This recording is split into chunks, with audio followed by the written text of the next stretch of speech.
ರಾಮನ ವಿಚಾರದಲ್ಲಿ ಕಾಂಗ್ರೆಸ್ ನಾಯಕರ ಒಂದೊಂದೇ ಹೇಳಿಕೆಗಳು ಹೊರಕ್ಕೆ ಬರೋ ಮೂಲಕವಾಗಿ ಅವರಿಗೆ ರಾಮನ ವಿಷಯವಾಗಿ ಇರ್ತಕ್ಕಂಥ ನಿಲುವು ಏನು ಅನ್ನೋದು ಸ್ಪಷ್ಟವಾಗ್ತಾ ಇದೆ. ನಾನು ರಾಮ ಮಂದಿರಕ್ಕೆ ಹೋಗಲ್ಲ, ನಾನು ರಾಮ ಭಕ್ತ ಅಲ್ಲ ಅಂತ ಸಚಿವ ಪ್ರಿಯಾಂಕ್ ಖರ್ಗೆ ಹೇಳಿದ್ದಾರೆ.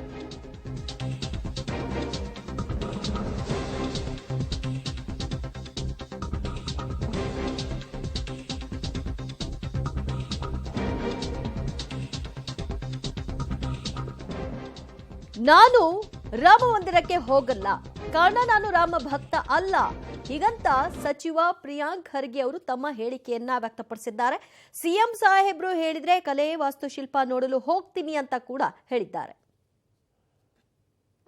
ಈಗ ಸಾಹೇಬ್ರು ಹೇಳಿದ್ರೆ ಹೋಗ್ತೀವಿ.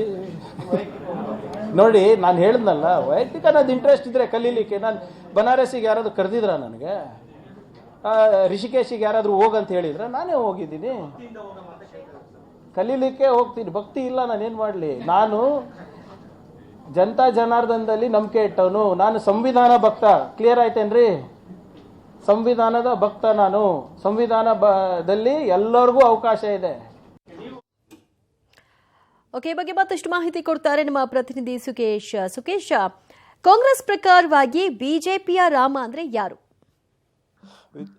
ಪ್ರಮುಖವಾಗಿ ದಿವ್ಯಜ್ಯೋತಿ, ಕಾಂಗ್ರೆಸ್ ಅವರು ಹೇಳ್ತಾ ಇರುವಂಥದ್ದು ಏನು ಅಯೋಧ್ಯೆಯಲ್ಲಿ ರಾಮ ಮಂದಿರದ ಪ್ರಾಣ ಪ್ರತಿಷ್ಠಾಪನೆ ಆಯಿತು, ಅದನ್ನ ಎಲ್ಲೊಂದು ಕಡೆ ಬಿಜೆಪಿ ಸಂಪೂರ್ಣವಾಗಿ ತನ್ನ ಪ್ರಚಾರಕ್ಕೆ ಬಳಸ್ಕೊಳ್ತು ಅನ್ನುವಂಥದ್ದು. ಹಾಗಾಗಿ ಅಯೋಧ್ಯೆಯ ರಾಮ ಬಿಜೆಪಿಯ ರಾಮ ಅನ್ನುವಂಥದ್ದು ಕಾಂಗ್ರೆಸ್ನ ಆರೋಪ ಅನ್ನುವಂಥದ್ದು. ಯಾಕಂದರೆ ಆ ವಿಚಾರವನ್ನು ಮಾತಾಡುವಾಗಲೇ ಅದು ಕಾಂಗ್ರೆಸ್ನ ರಾಮ ಅನ್ನುವಂಥ ಅರ್ಥದಲ್ಲಿ ಮಾತಾಡ್ತಿರುವಂಥದ್ದು ಕಾಂಗ್ರೆಸ್ ನಾಯಕರು. ಮತ್ತು ರಾಮ ಅಲ್ಲಿ ಮಾತ್ರ ಇರೋದಾ, ಬೇರೆ ಕಡೆ ಇಲ್ವಾ, ಅಥವಾ ನಮ್ಮೂರಲ್ಲೂ ರಾಮ ಮಂದಿರಗಳಿದ್ದಾವೆ, ನಾವು ರಾಮನ ಭಕ್ತರೇ, ನಾವು ದಶರಥ ರಾಮನನ್ನ ಒಪ್ಕೋತೀವಿ, ಆದರೆ ಅದು ಬಿಜೆಪಿ ರಾಮ ಅನ್ನುವಂಥ ಆರೋಪವನ್ನು ಮಾಡುವಂಥದ್ದು.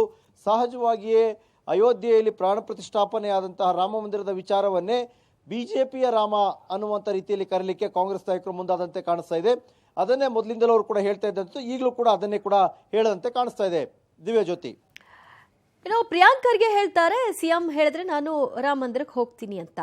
ಯಾಕೆ ಸಿಎಂ ಹೇಳ್ಬೇಕಾ ಅವರಿಗೆ ಮಂದಿರಕ್ಕೆ ಹೋಗೂ ಇಲ್ಲ ಅಂತ? ಅದು ಪಕ್ಷದ ಸ್ಟ್ಯಾಂಡ್ ಆಗ್ಬೇಕಾ? ಅವರ ನಿಲುವು ಏನಾಗಬೇಕು ಅನ್ನೋದಕ್ಕೆ ಒಂದು ಸ್ಪಷ್ಟ ದಿವ್ಯಜ್ಯೋತಿ, ಮೊನ್ನೆಯ ರಾಮ ಮಂದಿರ ಪ್ರಾಣ ಪ್ರತಿಷ್ಠಾಪನೆಗೆ ಹೋಗುವ ವಿಚಾರದಲ್ಲಿ ಕಾಂಗ್ರೆಸ್ ಅಲ್ಲಿ ಯಾರ್ಯಾರಿಗೆ ಆಹ್ವಾನ ಕೊಟ್ಟಿದ್ರು ಅಂದ್ರೆ ಸೋನಿಯಾ ಗಾಂಧಿ ಅವರಿಗೆ ಕೊಟ್ಟಿದ್ರು, ಮತ್ತೆ ಮಲ್ಲಿಕಾರ್ಜುನ ಖರ್ಗೆ ಅವರು AICC ಅಧ್ಯಕ್ಷರು ಅವರಿಗೆ ಆಹ್ವಾನವನ್ನು ಕೊಟ್ಟಿದ್ರು.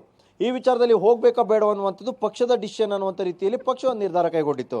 ಆದರೆ ಆ ಕಾರ್ಯಕ್ರಮ ಮುಗಿದ ನಂತರದಲ್ಲಿ ರಾಮ ಮಂದಿರಕ್ಕೆ ಅಥವಾ ಅಯೋಧ್ಯೆಗೆ ಹೋಗುವಂಥದ್ದು ಅವರವರ ವೈಯಕ್ತಿಕ ಇಚ್ಛೆ. ಅದನ್ನು ಕೂಡ ಇನ್ನೊಬ್ಬರನ್ನ ಕೇಳ್ಕೊಂಡು ಹೋಗುವಂಥದ್ದು, ತಮ್ಮ ನಂಬಿಕೆ, ತಮ್ಮ ಭಕ್ತಿ ಅಥವಾ ತಮ್ಮ ಆಚರಣೆಗಳನ್ನು ಪಕ್ಷವನ್ನ ಕೇಳ್ಕೊಂಡು ಹೋಗುವಂಥ ಪರಿಸ್ಥಿತಿ ದೇಶದಲ್ಲಿ ಅಥವಾ ರಾಜ್ಯದಲ್ಲಿ ಇದ್ದಂತೆ ಕಾಣಿಸ್ತಾ ಇಲ್ಲ.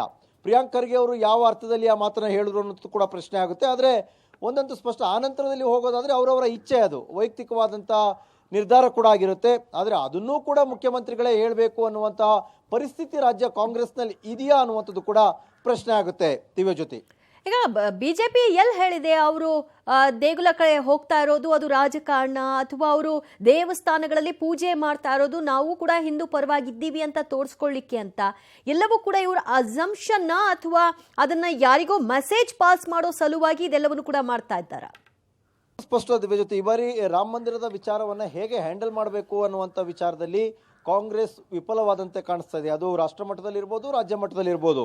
ಅವರನ್ನ ಹೇಗೆ ಸ್ವೀಕರಿಸ್ತು ಕಾಂಗ್ರೆಸ್ ಮತ್ತು ಹೇಗೆ ಪ್ರತಿಕ್ರಿಯೆಗಳನ್ನ ಕೊಡ್ತಾ ಹೋಯ್ತು ಕಾಂಗ್ರೆಸ್ ಅನ್ನುವಂಥದ್ದು ಪ್ರಮುಖವಾಗುತ್ತೆ.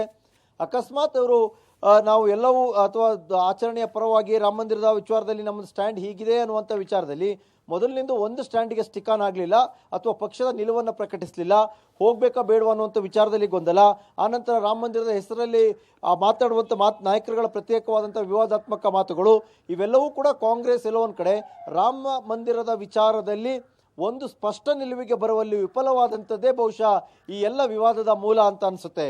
ದಿವ್ಯಜ್ಯೋತಿ, ಥ್ಯಾಂಕ್ ಯು ಸುಕೇಶ್, ನಿಮ್ಮೆಲ್ಲ ಮಾಹಿತಿಗೆ. ಶ್ರೀರಾಮನ ವಿಚಾರದಲ್ಲಿ ಕಾಂಗ್ರೆಸ್ ನಾಯಕರು ಒಬ್ಬೊಬ್ಬರು ಒಂದೊಂದು ರೀತಿಯ ಹೇಳಿಕೆಗಳನ್ನ ಕೊಡ್ತಾ ಹೋದ್ರು. ನಂತರದಲ್ಲಿ ನಾವು ರಾಮ ಮಂದಿರ ಉದ್ಘಾಟನೆಗೆ ಹೋಗಲ್ಲ ಅಂತ ಹೇಳಿದ್ರು. ಆದರೆ ರಾಜ್ಯದ ಎಲ್ಲ ದೇವಸ್ಥಾನಗಳಲ್ಲಿ ಪೂಜೆಯನ್ನ ಮಾಡೋದಕ್ಕೆ ನಾವು ಅನುಮತಿಯನ್ನ ಕೊಟ್ಟಿದ್ದೀವಿ ಅಂದ್ರು. ಅಂದ್ರೆ ನಾವು ರಾಮನನ್ನ ವಿರೋಧಿಸ್ತಾ ಇಲ್ಲ, ಆದ್ರೆ ಅಲ್ಲಾಗ್ತಾ ಇರೋ ಕಾರ್ಯಕ್ರಮ ಅದು ಬಿಜೆಪಿ ಕಾರ್ಯಕ್ರಮ ಅನ್ನೋದು ನಮ್ಮ ನಿಲುವು ಅಂತ ಹೇಳೋ ಮೂಲಕವಾಗಿ ಈಗ ಒಬ್ಬೊಬ್ಬರು ಒಂದೊಂದು ರೀತಿಯ ಹೇಳಿಕೆಯನ್ನ ಕೊಡ್ತಾ ನಾವು ಕೂಡ ರಾಮನ ಪರ ಅಂತ ತೋರಿಸ್ಕೊಳ್ಳಿಕ್ ಮುಂದಾಗ್ತಿದ್ದಾರೆ.